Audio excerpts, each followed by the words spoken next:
ونؤمن به ونتوكل عليه ونعوذ بالله من شرور أنفسنا ومن سيئات أعمالنا من يهده الله فلا مضل له ومن يضلل فلا هادي له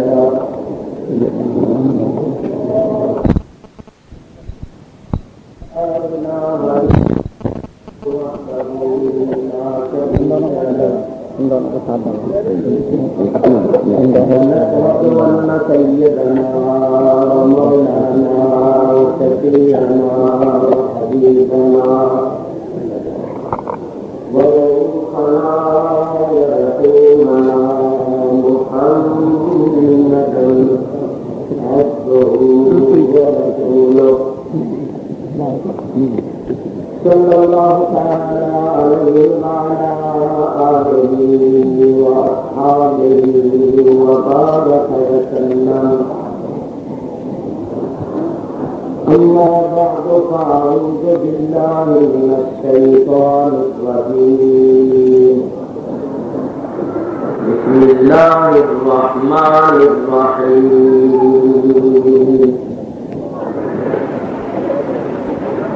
لقد من الله على المؤمنين إذ بعث فيهم رسولا من أنفسهم يتلو عليهم آياته ويزكيهم ويعلمهم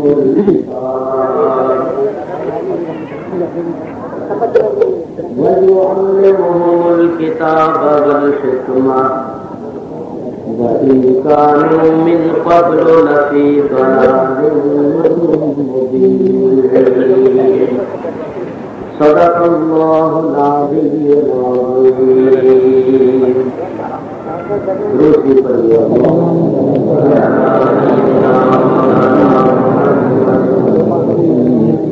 وعلى آل سيدنا ومولانا محمد وأصحاب سيدنا ومولانا محمد وبارك وسلم. الصلاة والسلام عليك يا رسول الله. الصلاة والسلام عليك يا حبيب الله. الصلاة والسلام عليك يا رحمة للعالمين وعلى آلك وأصحابك يا شفيع المذنبين.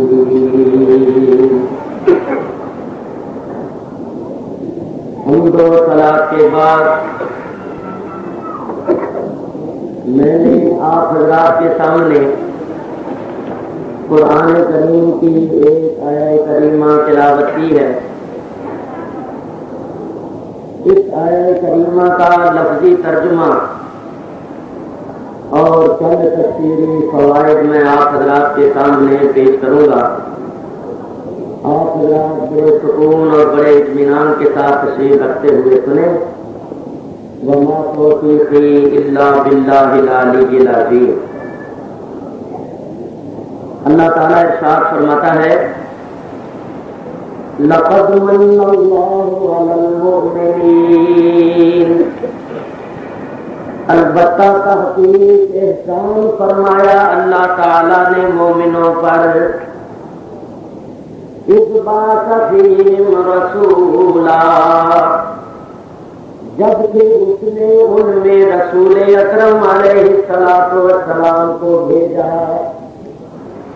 من انفسہم انہی کے نفسوں میں سے. یتلو علیہم آیاتہ وہ رسول ان پر اللہ کی آیتیں تلاوت کرتا ہے. وَيُزَكِّيهِمْ اور ان کو پاک کرتا ہے.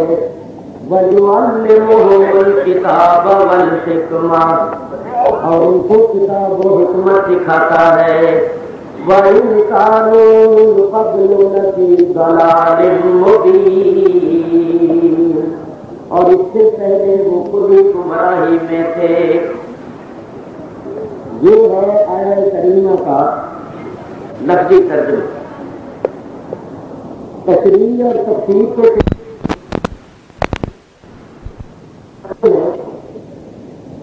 سب سے پہلی بات یہ ہے کہ اللہ تعالی مومنوں پر اپنا احسان جتا رہا ہے۔ فرماتا ہے لقد من اللہ علی المؤمنین، بے شک اللہ نے بڑا احسان، اللہ تعالی مومنوں پر اپنا احسان جتا رہا ہے۔ اور آپ حضرات جانتے ہیں کہ اگر کوئی بڑا آدمی معمولی احسان کر کے جتانے لگے تو یہ اس کے شایان شان نہیں سمجھا جاتا۔ لوگ کہتے ہیں اتنا بڑا آدمی ہے، معمولی احسان کر کے اس کو جتا رہا۔ اللہ تعالیٰ تو سب سے بڑا ہے، جب وہ مومنوں پر اپنا احسان جتا رہا ہے تو معلوم ہوا کہ اس نے مومنوں پر کوئی معمولی احسان نہیں کیا، بہت بڑا احسان کیا ہے جس کو کر کے وہ جتا رہا ہے۔ تو میں نے آپ حضرات کو یہ بتانا ہے کہ اللہ تعالیٰ نے مومنوں پر سب سے بڑا احسان جو کیا ہے وہ کون سا؟ اس بات کو سننے اور سمجھنے سے پہلے ایک بات اور بھی اپنے ذہن میں رکھیے، وہ یہ کہ اللہ تعالیٰ کے احسانات اور انعامات بے شمار۔ قرآن کریم نے فرمایا وَإِن تَعُدُّوا نِعْمَتَ اللَّهِ لَا تُحْصُوهَا، اے لوگوں اگر تم اللہ کی نعمتوں کو گننے لگ جاؤ، شمار کرنے لگو تو ان کا شمار نہیں ہو سکے گا۔ اللہ کی نعمتیں گنی نہیں جا سکیں، حقیقت بھی یہی ہے۔ اللہ کی نعمتیں بے شمار ہیں۔ یہ زمین دیکھیے کتنی بڑی نعمت ہے، چل رہا بھائی۔ اگر یہ زمین نہ ہوتی تو ہم کہاں رہتے، کہاں قرار کرتے؟ اس زمین سے ہزاروں قسم کی پیدا ہونے والی نکلنے والی اشیاء کتنی بڑی نعمت ہے۔ قسم قسم کے پھلوں کو دیکھو، پھولوں کو دیکھو، گلوں کو دیکھو، جنسوں کو دیکھو، اور نباتات کو دیکھو، جمادات کو دیکھو، معدنیات کو دیکھو۔ ایک ایک چیز کی تفصیل میں پڑ جائیں تو اس بات کا اقرار کرنا پڑتا ہے کہ اللہ کی نعمتیں بے شمار۔ پانی کو ہی دیکھ لو تو پانی اللہ تعالیٰ کی کتنی بڑی نعمت ہے۔ ایک دن ہمیں پانی نہ ملے تو ہمارا کیا حشر ہو جائے۔ ہوا کتنی بڑی نعمت ہے۔ ہماری زندگی کا اس سے گہرا تعلق ہے۔ یہ سانس جو ہمیں آتی ہے اس کا ہوا سے کتنا گہرا تعلق ہے۔ اگر ہوا نہ ہو تو ہم زندہ نہیں رہ سکتے۔ اسی طرح آسمان کو دیکھو، چاند سورج ستارے، ان کی روشنیاں، ان کی تاثیریں کتنی بڑی نعمت۔ انسان اپنے وجود کو دیکھے تو یہ آنکھیں کتنی بڑی نعمت۔ کسی اندھے سے پوچھ کر دیکھو، وہ کہے گا بابا آنکھیں ہزار نعمت۔ کان کتنی بڑی نعمت ہے۔ کسی بہرے سے پوچھ کر دیکھو، ناک، منہ، دانت، زبان، ہاتھ، پاؤں اور عقل، شعور، اور سب سے بڑی نعمت تندرستی، قوت، توانائی، یہ کتنی بڑی بڑی نعمت ہے۔ ایک آدمی بیمار ہے، وہ چارپائی پر پڑا ہوا ہے، کروڑوں پتی ہو، لاکھوں پتی ہو، بتائیے وہ لاکھوں کروڑوں اس کے کیا کام؟ وہ تو چارپائی پر ایڑیاں رگڑتے ہوئے یہی کہتا ہے کہ مجھے تو تندرستی کی ضرورت ہے، میرے نزدیک تندرستی سب سے بڑی نعمت، اور سارے آزاد درست ہیں۔ آدمی کا دماغ خراب ہو جائے، توازن ٹھیک نہ رہے، دماغ میں خلل واقع ہو جائے تو وہ اچھا بڑا آدمی لوگوں کو اینٹ اور پتھر مارنا شروع کر دے، پاگل ہو جاتا ہے۔ تو یہ عقل، شعور، دل، دماغ، یہ کتنی بڑی نعمت ہے۔ ایک ایک چیز کی تفصیل اور حقیقت میں جائیں تو ہمیں اعتراف کرنا پڑے گا کہ بلا شبہ اللہ تعالیٰ کی نعمتیں بے شمار ہیں، ہم ان کو گن نہیں سکتے۔ بتانا یہ ہے کہ قرآن کریم میں اللہ تعالیٰ نے جا بجا ان نعمتوں کا ذکر تو کیا ہے، مگر کسی مقام پر احسان نہیں جتایا۔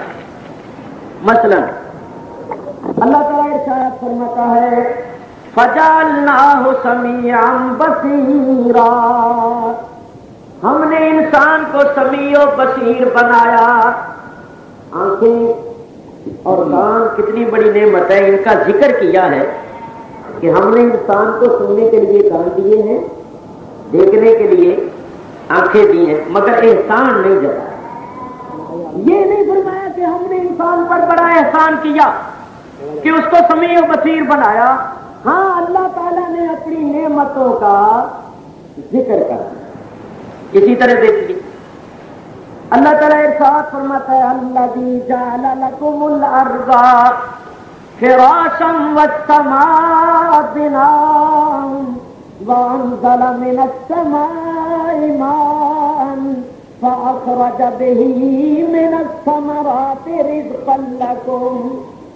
اللہ وہ ہے جس نے زمین کو تمہارے لیے بچھونا بنایا، آسمان کو چھت بنایا، پھر آسمان سے یعنی بلندی سے پانی برسا کر تمہارے کھانے کے واسطے قسم قسم کے پھل میوے پیدا کیے۔ دیکھیے اللہ تعالیٰ نے اپنی نعمتوں کا ذکر کیا ہے مگر احسان نہیں جتایا۔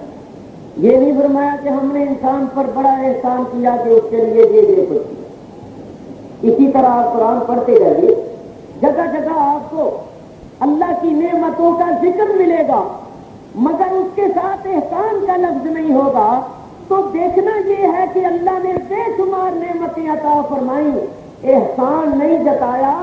وہ کون سی نعمت عظمیٰ ہے جس کو دے کر اللہ احسان جتا رہا؟ تو سنو، اللہ تعالیٰ ارشاد فرماتا ہے لقد من اللہ علی المؤمنین، بے شک اللہ نے بڑا احسان فرمایا مومنوں پر۔ کب؟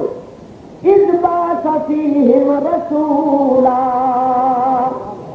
جبکہ اس نے مومنوں میں رسول پاک علیہ السلام کو بھیجا۔ بے شمار نعمتیں دی، احسان نہیں جتایا۔ رسول اکرم کو بھیج کر اللہ احسان جتا رہا ہے۔ معلوم ہوا کہ ہمارے لیے اللہ تعالیٰ کی سب سے بڑی نعمت سرکار دو عالم علیہ الصلوۃ والسلام کی ذات گرامی ہے اور آپ کی تشریف آوری ہے۔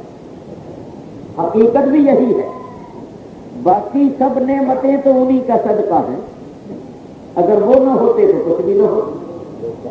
اللہ تعالیٰ خود فرماتا ہے لولاک لما خلقت السماوات والارض، اے میرے حبیب اگر تو نہ ہوتا تو میں آسمانوں اور زمینوں کو ہی پیدا نہ کرتا، تو حضور نہ ہوتے تو کچھ بھی نہ ہوتا۔ تو اللہ فرماتا ہے ایمان والو ہمارا احسان تو دیکھو، جس رسول کے صدقے سے ہم نے تمہیں بے شمار نعمتیں دی تھی وہ رسول بھی تمہیں دے دیا۔ اللہ تعالیٰ رسول اکرم کو عطا فرما کر احسان جتا رہا۔ ایک بات اور عرض کروں، کوئی اپنا محبوب نہیں دیا کرتا، محبوب کا صدقہ دے دے گا، محبوب کی خیر خیرات دے دے گا، کوئی اپنا محبوب نہیں دیا کرتا۔ اللہ فرماتا ہے ایمان والوں میرا احسان تو دیکھو، میں نے تمہیں اپنا محبوب دے دیا۔ اللہ تعالیٰ اپنا محبوب عطا فرما کر احسان فرماتا ہے لقد من اللہ علی المؤمنین اذ بعث فیہم رسولا، بے شک اللہ تعالیٰ نے بڑا احسان فرمایا مومنوں پر جبکہ اس نے مومنوں میں رسول اکرم علیہ الصلوۃ والسلام کو بھیجا۔ تو یاد رکھو ہمارے لیے اللہ تعالیٰ کی سب سے بڑی نعمت حضور علیہ الصلوۃ والسلام کی ذات گرامی ہے اور حضور کی تشریف آوری۔ یہاں میں ایک بات کروں، بعض لوگوں کا یہ مسلک ہے کہ اللہ تعالیٰ کی سب سے بڑی نعمت قرآن پاک ہے۔ بعض لوگوں کا یہ نظریہ ہے کہ اللہ تعالیٰ کی سب سے بڑی نعمت دین اسلام ہے۔ بعض لوگوں کا یہ خیال ہے کہ اللہ کی سب سے بڑی نعمت ایمان ہے۔ اس میں کوئی شک و شبہ نہیں کہ قرآن اللہ تعالیٰ کی بہت ہی بڑی نعمت۔ یہ بھی حق ہے کہ دین اسلام اللہ تعالیٰ کی بہت بڑی نعمت، اور یہ بھی درست ہے کہ ایمان بہت بڑی نعمت ہے، بہت بڑی دولت ہے۔ مگر میں آپ حضرات سے پوچھتا ہوں، یہ بتائیے قرآن جو اللہ تعالیٰ کی بہت بڑی نعمت ہے، یہ قرآن ہمیں براہ راست ملا ہے یا حضور کی بارگاہ سے؟ قرآن اللہ نے ہمیں براہ راست دیا ہے؟ قرآن اللہ نے اپنے حبیب پر اتارا، ہمیں ملا تو حبیب کی بارگاہ سے۔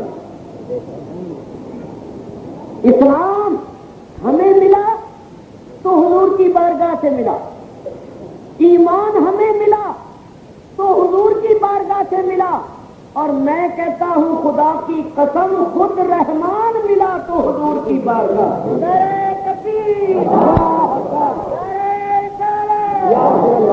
دیکھو قرآن ہمیں براہ راست نہیں ملا، اللہ نے قرآن اتارا اپنے حبیب پر، ہمیں قرآن ملا تو حبیب کی بارگاہ سے، اسلام ملا تو حبیب کی بارگاہ۔ کیسے؟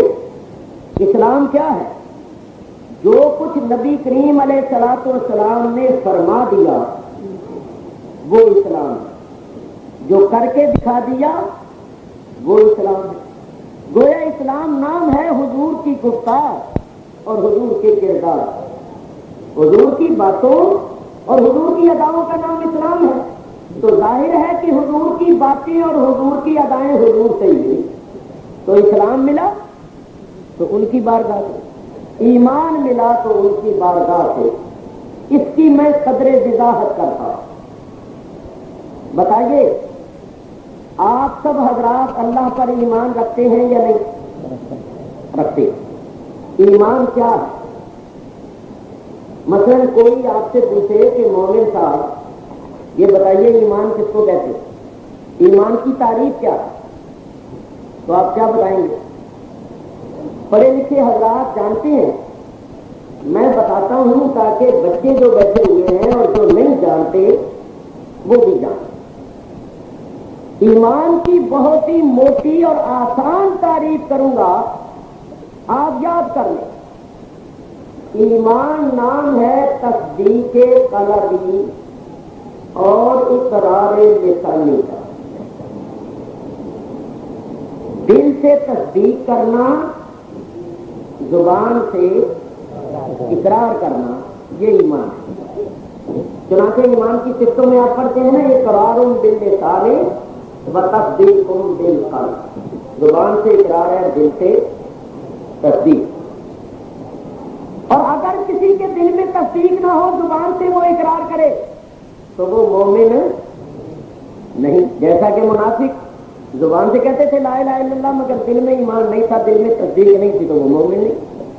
تو اصل میں ایمان نام ہے تصدیق کا، دل سے تصدیق کرنا اور زبان سے اس کا اقرار کرنا۔ مثلا ہم اللہ پر ایمان رکھتے ہیں، کیا مطلب؟ کہ ہم اس بات کی دل سے تصدیق کرتے ہیں کہ وہ ذات جیسی بھی ہے اپنی صفتوں اور اپنے ناموں کے ساتھ برحق،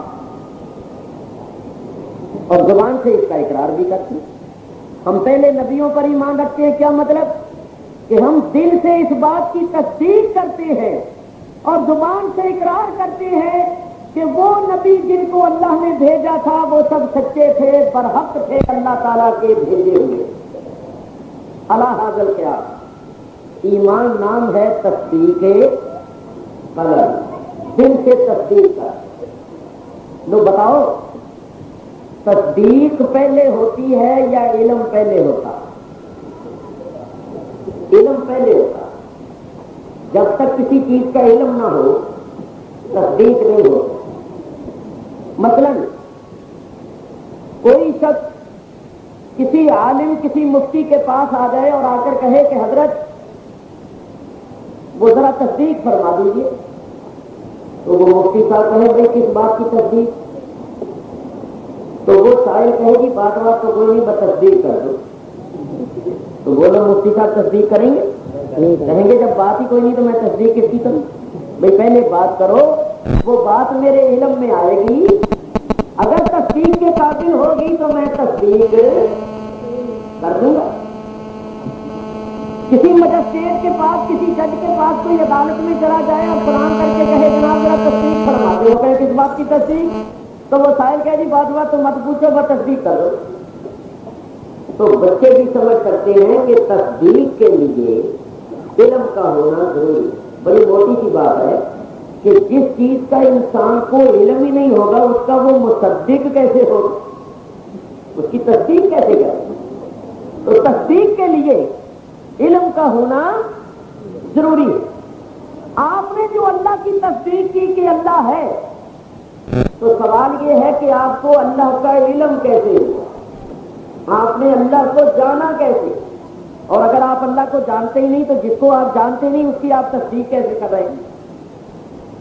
تو بتائیے آپ نے اللہ کو کیسے جانا؟ اگر آپ کہیں کہ صاحب ہم نے اللہ کو اپنی عقل سے جانا، تو سبحان اللہ ماشاء اللہ آپ تو بڑے عقل والے ہو. اور یہ ہندو سکھ انگریز بڑے بڑے ڈاکٹر اور فلاسفر اور بڑے بڑے سائنسدان اور بڑی بڑی عجیب و غریب چیزوں کے موجد جو کافر ہیں ان کو اللہ نے عقل نہیں دی، وہ بیوقوف ہیں. ارے یہ ایسی ایسی چیزیں ایجاد کر رہے ہیں کہ میری اور آپ کی عقلیں حیران ہیں. چاند پر پہنچنے اور اس میں آبادی کرنے کی کوشش کر رہے ہیں مگر اللہ کے وجود کا ہی منکر ہے. بڑی موٹی سی بات کرتا ہوں کہ اگر عقل خدا کی معرفت اور اگر اللہ کے علم کا ذریعہ ہوتی تو دنیا میں کوئی اللہ کا منکر اور کافر نہ ہوتا، کیونکہ عقل تو اللہ نے ہر انسان کو عطا فرمائی. تو بتائیے آپ نے اللہ کو کیسے؟ عقل خدا کی معرفت اور خدا کی پہچان کا ذریعہ نہیں. شاید آپ یہ کہیں کہ صاحب ہم نے اللہ تعالیٰ کو اپنے حواس سے پہچانا، تو یہ 5 حواس جو ہے یہ بھی اللہ کے علم اور اللہ کی معرفت کا ذریعہ نہیں. یہ حواس جو ہیں، حواس آنکھیں ہیں، کان ہیں، ناک، زبان، ہاتھ، پاؤں، تو آنکھوں سے ان چیزوں کا علم حاصل ہوتا ہے جو دیکھنے میں آتی ہے، کانوں سے ان کا جو سننے میں آتی ہے، ناک سے ان کا جو سونگنے میں آتی ہے، زبان سے ان کا جو چکھنے میں آتی ہے، ہاتھ پاؤں سے ان کا جو چھونے میں آتی ہے. کہ آپ کسی چیز کو معلوم کرنا چاہیے کہ یہ ٹھنڈی ہے یا گرم ہے، سخت ہے یا نرم ہے، تو چھو کر معلوم کریں. تو حواس جو ہیں، حواس ان سے علم حاصل ہوتا ہے ان چیزوں کا جو محسوس ہوتی ہے، یا دیکھنے میں آتی ہیں، یا سننے میں، یا سونگنے میں، یا چکھنے میں، یا چھونے میں. بتائیے اللہ تعالیٰ دیکھنے میں آتا ہے؟ کبھی آپ نے اللہ کو دیکھا ہے؟ کبھی اس کو سنا ہے؟ اس کی کوئی اپنی آواز سنی ہے کبھی؟ آپ نے کبھی اللہ کو سونگا ہے کہ اس کی خوشبو کیسی؟ کبھی چکھا ہے کہ اس کا ذائقہ کیسا؟ کبھی چھوا ہے؟ نہیں. تو یہ ہمارے حواس عاجز ہے، ان کی رسائی ہے محسوسات تک. اللہ تعالیٰ محسوسات سے بولا نہیں. تو جب عقل اور حواس کی اللہ تک رسائی نہیں تو یہ اللہ کی معرفت اور اللہ کے علم کا ذریعہ کیسے بن سکتی ہے؟ اور پھر وہی بات، اگر حواس اللہ کے علم اور اللہ کی معرفت کا ذریعہ ہوتے تو دنیا میں کوئی قادر نہ رہتا، کیونکہ حواس تو اللہ نے سب کو عطا فرمائے. تو پھر بتائیے آپ نے اللہ کو جانا ہے؟ آپ کے پاس تو یہی 2 ہی چیزیں ہیں، یا حواس ہے یا عقل، اور یہ دونوں عاجز ہیں.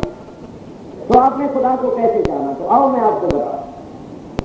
خدا کی قسم ہم نے خدا تعالیٰ کو جانا تو نہ اپنی عقل سے جانا، نہ اپنے حواس سے جانا بلکہ مصطفیٰ کے بتانے سے جانا۔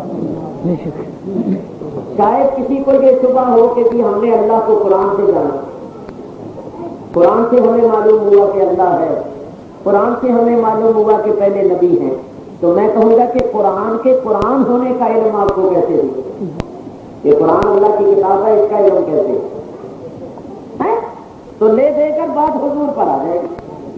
قرآن کے قرآن ہونے کا پتہ بھی حضور کے ذریعے سے چلا۔ تو میرے دوستوں بزرگوں، نتیجہ یہ نکلا، ہم نے خدا کو جانا، خدا کو پہچانا، خدا کو مانا تو مصطفیٰ کی بدولت۔ تو قرآن ملا ان کی بارگاہ، اسلام ملا ان کی بارگاہ سے، ایمان ملا ان کی بارگاہ سے، اور خود رحمان ملا تو ان کی بارگاہ۔ ہمارے پیر و مرشد قطب ربانی شیر یزدانی حضرت میاں شیر محمد صاحب شرف پوری رحمت اللہ تعالی علیہ کبھی کبھی ذوق شوق کے عالم میں یہ شیر پڑھا کرتے، فرماتے تھے خدا کس کو کہتے تھے کیا جانتے تھے،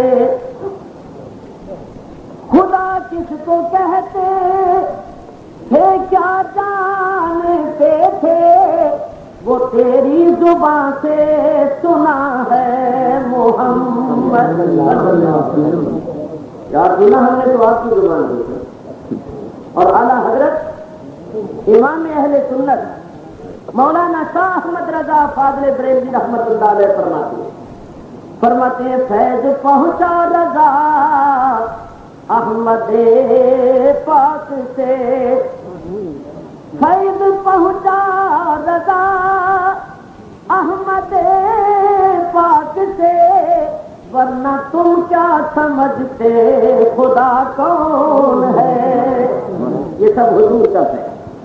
اور قربان جائیے امام ربانی امام مجدد الفسانی حضرت شیخ احمد فاروقی سرہندی رضی اللہ تعالیٰ عنہ فرماتے ہیں من پرستم عز وجل را کہ رب محمد صلی اللہ علیہ وسلم۔ مجدد صاحب فرماتے ہیں میں اللہ کی پوجا و پرستش اس لیے کرتا ہوں کہ وہ محمد مصطفیٰ کا رب ہے۔ تو میرے دوستو حضور تشریف نہ لاتے تو ہم اللہ کو نہیں پہچان سکتے، اللہ کو نہیں جان سکتے۔ اب ذرا غور کرنا، بعض لوگ بڑی توحید کرتے پھرتے، ہم اہل توحید ہیں، ہم توحید پھیلاتے ہیں، شرک مٹاتے ہیں، اور ہم سنیوں کو وہ کیا کہتے ہیں مشرک اور بدعتی۔ ہم سنیوں کو کہتے ہیں یہ مشرک ہے یہ بدعتی ہے، اور خود بنتے ہیں اہل توحید، توحید کے دعوے دار ہیں اور حضور کے وسیلے کے منکر ہیں۔ تو ان وسیلے کے منکروں سے پوچھو کہ وسیلے کے منکروں تم یہ بتاؤ کہ قرآن میں توحید کا کہاں بیان ہے؟ تو فوراً پڑھیں گے قل هو اللہ احد اللہ الصمد لم یلد ولم یولد ولم یکن لہ کفوا احد۔ اس سورہ شریفہ میں کوئی توحید کا بیان ہے، مگر یہ بتاؤ کہ اس سورہ شریفہ کا پہلا لفظ کیا ہے؟ بولو، پہلا لفظ ہے قل۔ کیا معنی اس کا؟ اے میرے حبیب تو فرما دے، تو کہتے ہو اللہ احد کہ وہ اللہ ایک ہے۔ اللہ نے یوں نہیں فرمایا ان اللہ احد کہ میں اللہ ایک ہوں، نہیں فرمایا میرے محبوب تو کہتے کہ وہ اللہ ایک ہے، تاکہ لوگوں کو پتہ چل جائے کہ لوگوں کو میری توحید کا پتہ چلا ہے تو وہ بھی تیرے ذریعے اور وسیلے سے۔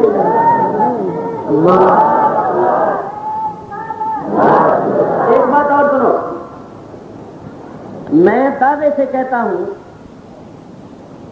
مجھے بتاؤ الحمد سے لے کر بنناس تک قرآن شریف پڑھو، اس مجمع میں حافظ بھی بیٹھے ہوں گے، کہیں بھی اللہ تعالیٰ نے مسلمانوں کو توحید والے کہہ کر پکارا ہے؟ کیا ہے توحید والے وہ؟ کہیں نہیں اللہ نے فرمایا یا اہل التوحید، اے توحید والو، کہیں نہیں فرمایا یا ایھا الموحدون۔ کیوں بھائی کوئی حافظ بیٹھا ہے سارے قرآن میں کوئی آیت ایسی ہے؟ کیا فرمایا اللہ تعالیٰ نے حضور کی امت کو؟ اللہ تعالیٰ فرماتا ہے یا ایھا الذین آمنو، اے ایمان والو. تو مسئلہ سن لو، ایمان بغیر توحید کے نہیں ہو سکتا، کیونکہ توحید ایمان کا جز ہے.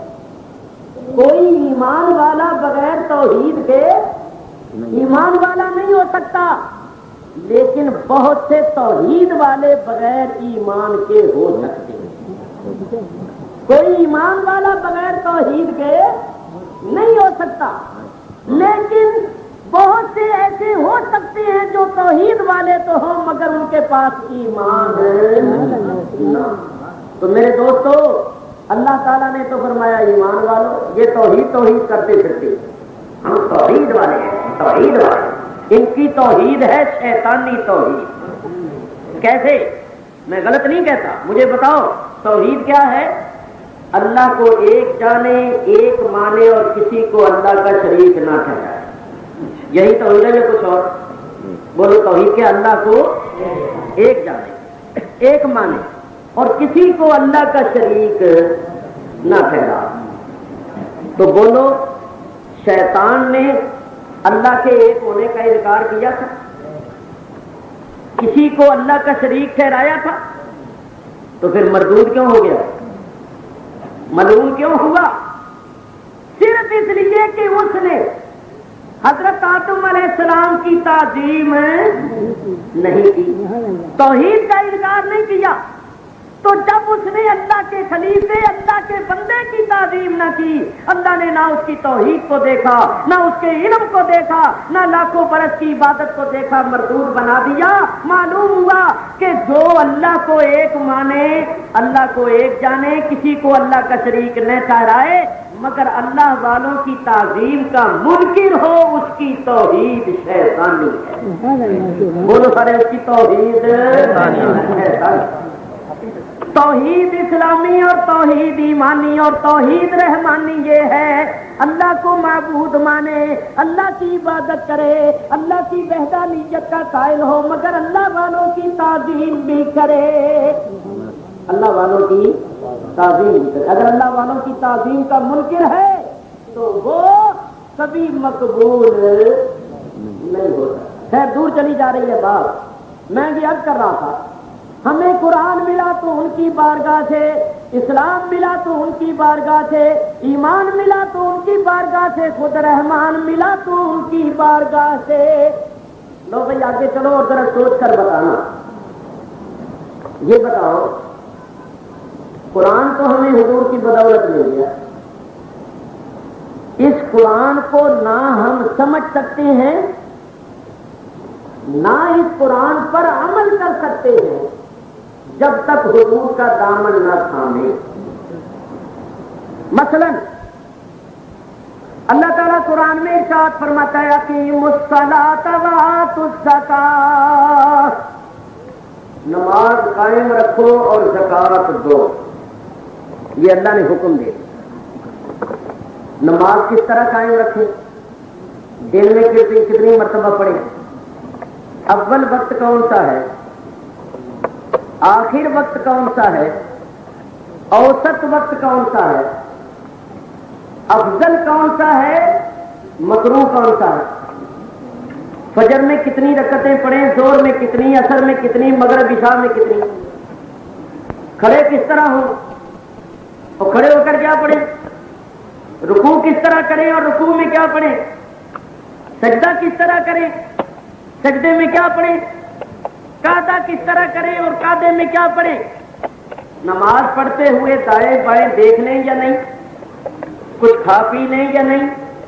کسی سے بات چیت کر لیں یا نہیں؟ یہ تفصیل بولو ہمیں قرآن میں ملتی ہے؟ اسی طرح زکات کا مسئلہ ہے.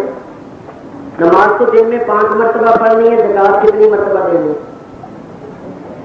دن میں دینی ہے، ہفتے میں، مہینے میں، 3 مہینے میں، 6 مہینے میں، سال میں. کس چیز پر زکات ہے کس چیز پر نہیں ہے؟ اسی طرح روزے مجھے بھی پتا ہے، سمجھ یہ بڑی عجیب بات ہے کہ نماز ہوتی ہے اور نماز کے بعد بندہ سلام پڑھے تو مشرک ہی ہو جائے گا. یہ مسئلہ پتہ نہیں کہاں سے نکلا ہے.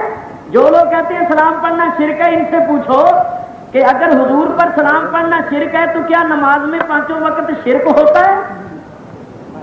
اللہ نے شرک کا حکم دیا کہ جب تک حضور پر سلام نہ پڑھے نماز ہوتی ہی نہیں.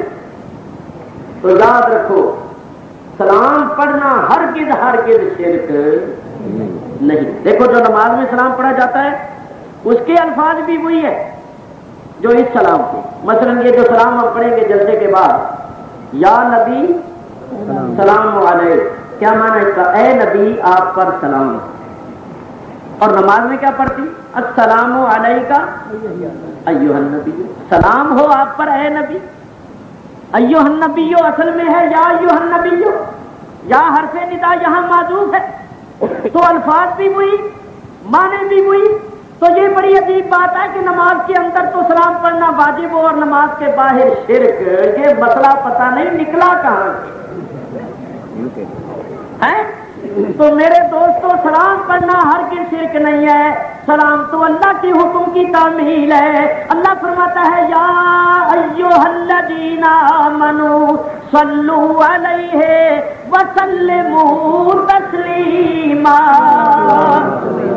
صلی اللہ علیہ یا رسول اللہ وسلم علیک وعلی آلک واصحابک یا حبیب اللہ. اللہ فرماتا ہے میرے حبیب پر صلوات بھی بھیجو اور سلام بھی بھیجو. سلام بھیجو. سلام بھیجنا اس میں ایک نقطہ دیکھو، صلو امر کا صیغہ یعنی صلوات بھیجو علیہ نبی کریم علیہ السلام، وسلموا یہ بھی امر کا صیغہ اور سلام بھیجو. معنی یہ ہے کہ نبی کریم پر صلوات بھی بھیجو اور سلام بھی بھیجو. بات ذرا دھیان سے سننا. صلو کا حکم دے کے تسلیتاً نہیں فرمایا، لیکن وسلموا کا حکم دے کر فرمایا تسلیما. اور یہ تسلیم جو ہے یہ مصدر مفعول مطلق ہے. تو اللہ نے صلات کا حکم دے کے مصدر مفعول مطلق بیان نہیں کیا، سلام کا حکم دے کے مصدر مفعول مطلق بیان کیا. اور مصدر مفعول مطلق اگر امر کے بعد لایا جائے تو اس کی اصل غرض تاکید ہوتی ہے. تو نتیجہ یہ نکلا کہ درود کا حکم دے کے اللہ نے تاکید کا کلمہ نہیں فرمایا، سلام کا حکم دے کے تاکید کا کلمہ فرمایا. ایمان والوں میرے محبوب پر درود بھی بھیجنا مگر سلام ضرور بھیجنا. تاکید کرتے ہیں کہ سلام ضرور بھیجنا. کیوں؟ اللہ جانتا تھا کہ درود سے تو نہیں روکیں گے، سلام سے روکیں گے. اللہ جانتا تھا کہ سلام سے روکنے والے پیدا ہوں گے، اس واسطے سلام کا تاکیدی حکم دیا کہ درود بھی بھیجنا مگر سلام ضرور بھیجنا کہ منکر بھی پیدا ہوں گے.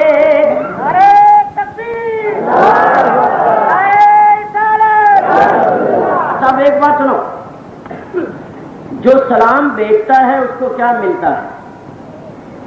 حضور فرماتے ہیں جو مجھ پر ایک مرتبہ سلام بھیجتا ہے میں اور میرا رب اور میرے رب کے فرشتے اس کو 10 مرتبہ سلام کا جواب دیتے ہیں.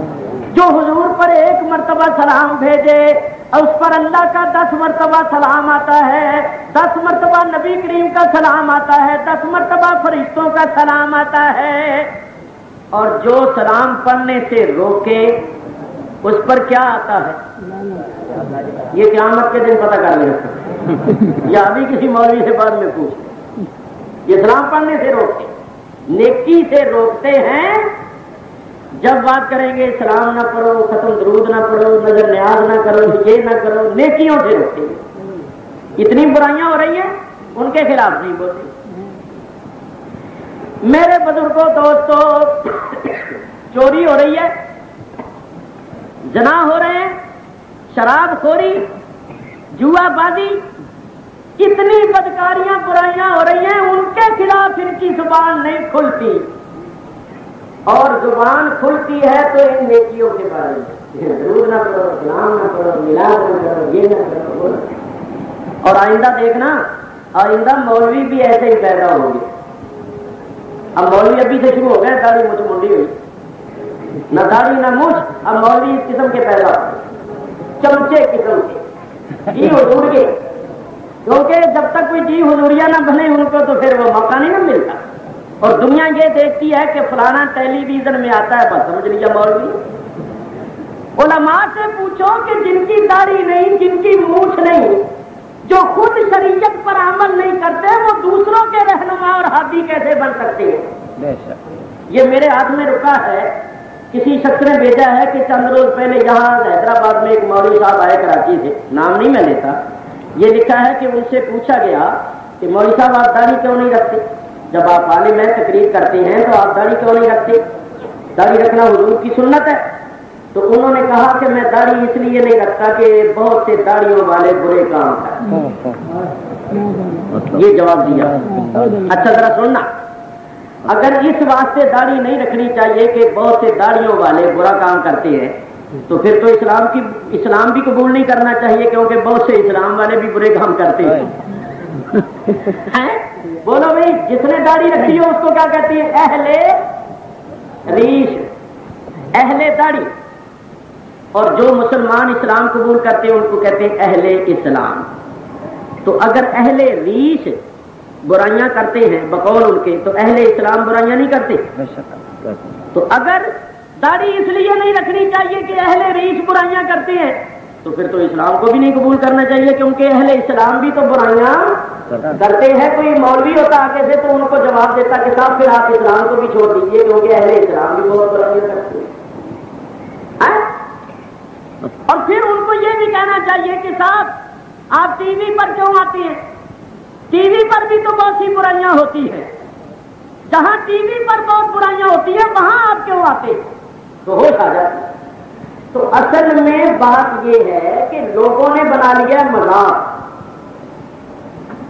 تقریر شروع کی، نہ کوئی خطبہ، نہ کوئی الحمد، نہ بسم اللہ، نہ الحمدللہ۔ حالانکہ سنت یہ ہے کہ جب تقریر کرو تو پہلے خطبہ مسنونہ اللہ کی حمد و ثنا کرو، نبی کریم پر درود و سلام بھیجو، اور پھر اعوذ باللہ پڑھو، بسم اللہ پڑھو، قرآن کی آیت پڑھو، کوئی حدیث پڑھو اور آگے تشریح کرو، بعد میں نہ دعا نہ سلام۔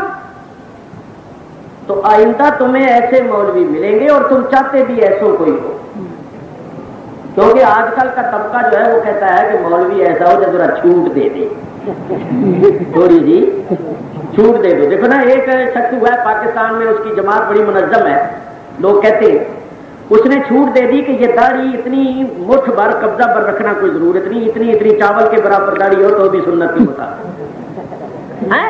تو آپ جو بڑی داڑھی نہیں رکھنا چاہتے، چاول برابر داڑھی رکھنا چاہتے ہیں، ان کا ایمان سے دین کو سمجھائے تو اس نے اب اس مولوی نے چھوٹ دے دی کہ انگریزی بال رکھ لو، ٹیڑھی مانگ رکھ لو، اس میں کوئی حرج کی بات نہیں، لباس جیسا چاہو پہنو، کوئی بات نہیں، اصل اسلام کو نہیں سمجھ۔ اور اگر کوئی مولوی ایسا آ جائے جو یہ کہے کہ سینما دیکھ لو، کوئی حرج نہیں، کہے ایمان کی بات ہے، اصل دین یہ سمجھ، کیونکہ اس نے چھوٹ دے دی۔ اور اگر کوئی اور مولوی آ گیا 2 سال کے بعد، تو اس نے یہ بھی کہنا کہ کلبوں میں جا کر عورتوں کے ساتھ ڈانس بھی کر سکتے ہو، اس میں ایمان میں کوئی فرق نہیں پڑتا، تو لوگ اس کے پیچھے بھی لگ جائیں گے۔ جو مولوی کہتے ہیں عورتوں کی طرف نظر اٹھا کے نہ دیکھو، دیکھنا حرام ہے، انگریزوں کی مشابہت اختیار نہ کرو، یہود و نصارہ کی مشابہت اختیار نہ کرو، ورنہ قیامت کے دن انہی کے ساتھ اٹھو گے۔ ایسے مولویوں کو کون پسند کرتا ہے؟ ایسے مولویوں کو پتہ کیا کہتے ہیں؟ رجعت پسند ہے۔ رجعت کے معنی یعنی پیچھے کی طرف لے کے جانا، یعنی پرانی تہذیب کو پسند کرنا۔ تو ہماری تو وہی تہذیب ہے جو رسول اللہ لے کر آئے، اور وہ آج کل ہو گئی ہے پرانی۔ رسول اللہ صلی اللہ علیہ وسلم کا طریقہ تو ہو گیا نا پرانا۔ رجعت پسند، مجھے تو یہ اندیشہ ہے کہ آگے چل کر لوگ خدا کے بھی منکر نہ ہو جائیں، کوئی نیا خدا بنا لے کہ بہت پرانا ہے۔ خدا بھی نیا ہونا چاہیے، اتنے عرصے کا ایک ہی خدا۔